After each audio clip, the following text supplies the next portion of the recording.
Morning प्यारे विद्यार्थियों, Phogat classes के यूट्यूब चैनल में मैं आप सभी का स्वागत करता हूं। प्यारे विद्यार्थियों, अपनी कंप्यूटर की क्लास चल रही थी जिसमें लास्ट क्लास में अपन ने डिस्कस किया था माइक्रोसॉफ्ट पावर पॉइंट के बारे में, और आज अपन बात करने वाले हैं माइक्रोसॉफ्ट एक्सेल के बारे में। और नेक्स्ट जो क्लास होगी उसमें अपन बात करेंगे MS वर्ड के बारे में। तो प्यारे विद्यार्थियों, सबसे पहले जानते हैं कि माइक्रोसॉफ्ट एक्सेल होता क्या है। माइक्रोसॉफ्ट एक्सेल एक एप्लीकेशन सॉफ्टवेयर है, क्योंकि विंडो के इंस्टॉल होने के बाद इस सॉफ्टवेयर को इंस्टॉल किया जाता है। तो ये एक प्रकार का क्या है, एप्लीकेशन सॉफ्टवेयर है। Microsoft Excel Microsoft Office package का भाग है। माइक्रोसॉफ्ट ऑफिस का सॉफ्टवेयर आता है, उसके कौन कौन से 3 भाग हैं। MS वर्ड हो गया, MS पावर पॉइंट हो गया और MS एक्सेल हो गया। ये तीनों किसके भाग हैं, माइक्रोसॉफ्ट ऑफिस पैकेज के भाग हैं। माइक्रोसॉफ्ट एक्सेल एक इलेक्ट्रॉनिक स्प्रेडशीट प्रोग्राम है। इसके अंदर क्या होती है, इलेक्ट्रॉनिक एक स्प्रेडशीट अपने को स्क्रीन पे शो होती है, उसी के अंदर सारी की सारी क्या होती हैं, कैलकुलेशन होती हैं। प्रथम इलेक्ट्रॉनिक स्प्रेडशीट प्रोग्राम VISICALC है। अन्य स्प्रेडशीट प्रोग्राम कौन कौन से हैं, lotus 123, Google sheets, I work numbers, lotus symphony, ये सारे के सारे क्या हैं, स्प्रेडशीट प्रोग्राम। एक्सेल फाइल का एक्सटेंशन 2003 तक क्या था, .XLS। 2007 से 2019 तक क्या हुआ, .XLSX। याद रखना भाई, एक्सटेंशन पूछा जाता है। MS ऑफिस 2003 का एक्सटेंशन, 2007 से लेकर 19 तक का एक्सटेंशन। एक्सेल 2010 टेम्पलेट फाइल का एक्सटेंशन क्या होता है, .XLTX। 3 एक्सटेंशन हो गए इसके। पहला हुआ .XLS, सेकंड हुआ XLSX और थर्ड क्या हुआ, थर्ड एक्सटेंशन हुआ अपना .XLTX।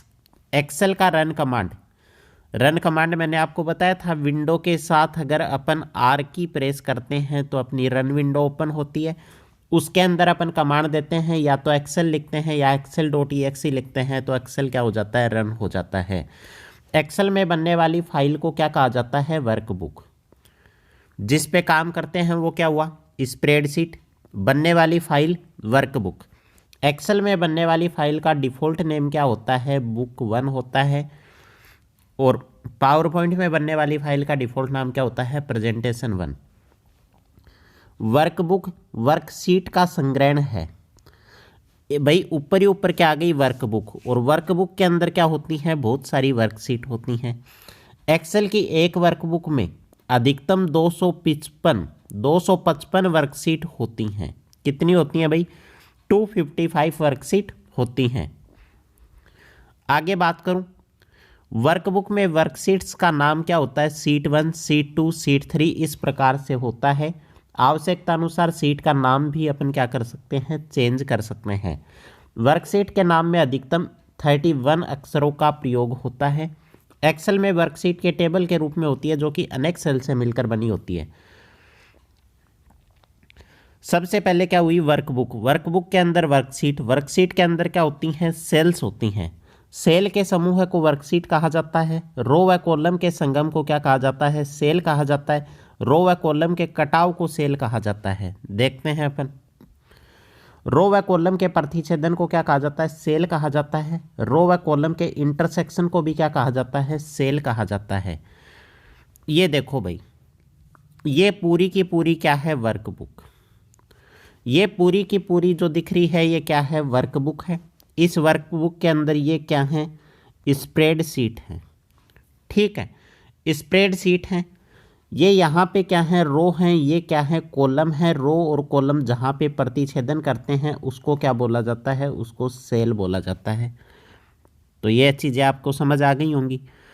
आगे अपन बात करें, माइक्रोसॉफ्ट एक्सेल 2000, 2003, 2007, 2010, 2013 में एक वर्कबुक में बाय डिफ़ॉल्ट 3 वर्कशीट होती हैं। ये देखो भाई, इस MS ऑफिस में कितने वर्कशीट हैं, बाय डिफ़ॉल्ट यहाँ पे कितनी हैं, 1, 2 और 3 वर्कशीट होती हैं। जबकि माइक्रोसॉफ्ट एक्सेल 2016, 2019 में बाय डिफ़ॉल्ट कितनी वर्कशीट होती है, एक ही वर्कशीट होती है। याद रखना ये चीज़। माइक्रोसॉफ्ट एक्सेल 2010 की प्रत्येक वर्कशीट में कुल रो कितनी होती हैं भाई, इकाई, दहाई, सैकड़ा, हजार, 10,000, लाख, 10,00,000। 10,48,576। कितनी रो होती हैं? 10,48,576। याद ऐसे करो, 10,48,576 मोबाइल की तरह। और कुल कॉलम की संख्या कितनी होती है? 16,384। 10,48,576, 16,384 कॉलम।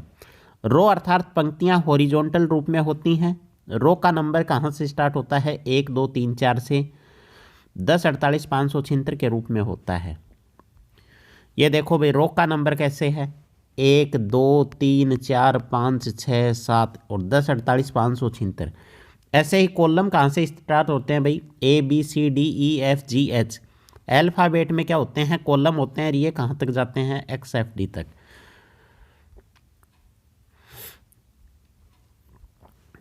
जहां पर रो के नंबर प्रदर्शित होते हैं उसे क्या बोला जाता है? रो का हेडर कहा जाता है।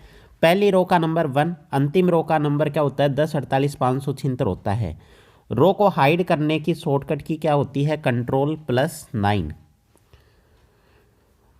रो की डिफ़ॉल्ट लंबाई कितनी होती है? 12.75 PT मतलब पॉइंट होती है। कॉलम अर्थात स्तंभ वर्टिकल रूप में होते हैं।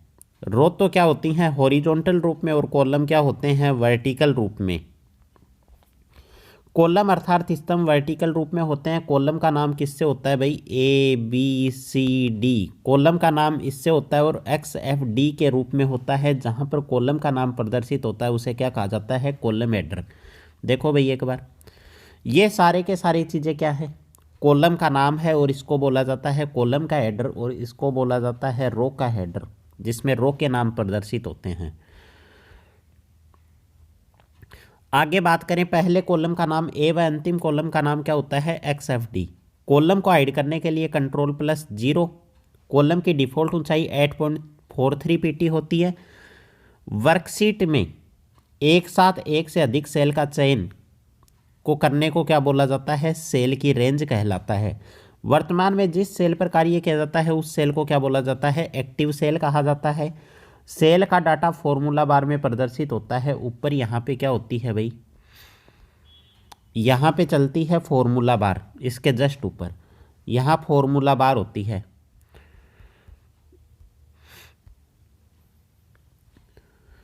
सेल के डेटा को फॉर्मूला बार से भी परिवर्तित किया जा सकता है। सेल का डेटा परिवर्तन सेल पर डबल क्लिक करके भी किया जा सकता है। F2 कुंजी के द्वारा भी सेल का डेटा परिवर्तित किया जा सकता है।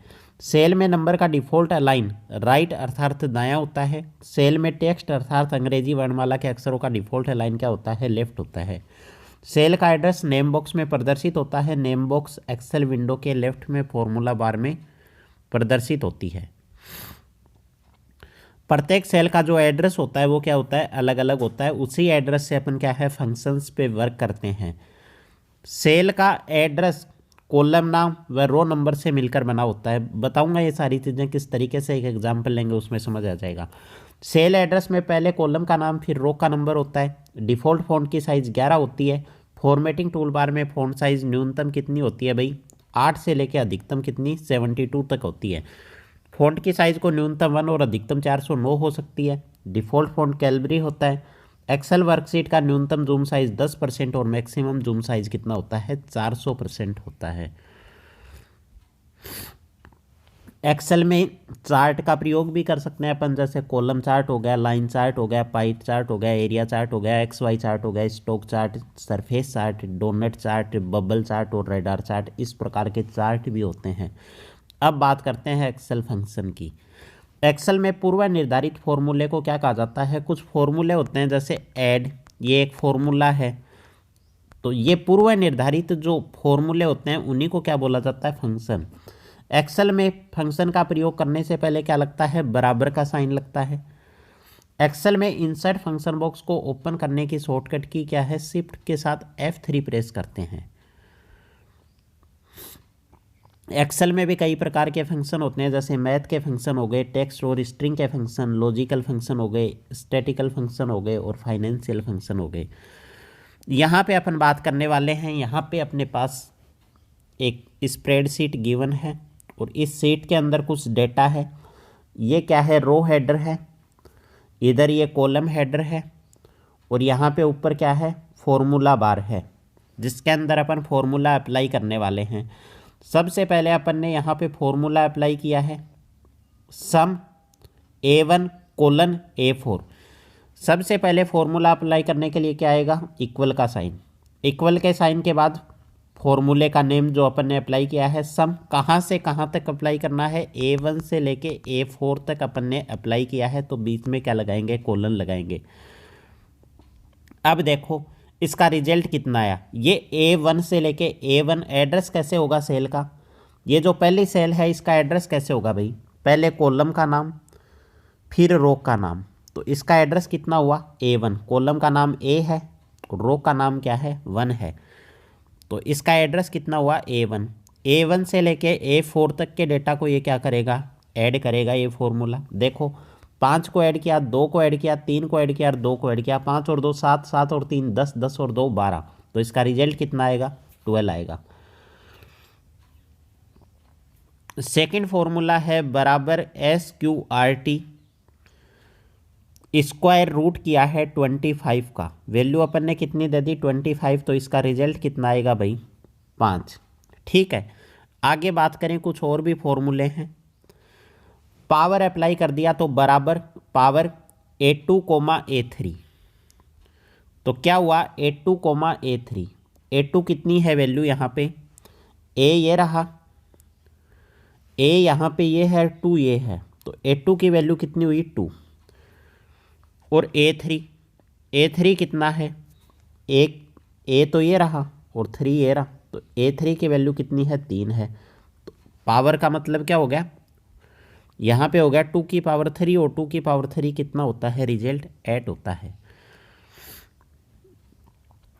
ABS, तो ये क्या कर देगा, अगर कोई भी वैल्यू नेगेटिव है तो उसको पॉजिटिव बना देगा। फैक्टोरियल 5, तो फैक्टोरियल क्या होता है भाई, फैक्टोरियल होता है 5 गुणा 4 गुणा 3 गुणा 2 गुणा 1, और ये वैल्यू अपने को शो होगी 5 गुणा 4 गुणा 3 गुणा 2 गुणा 1, ये चीज़ होती है फैक्टोरियल। तो 500 को 20, 20 दिए 60, 60 दूनी 120। तो इसका रिजल्ट कितना आएगा, फैक्टोरियल 5 का 120।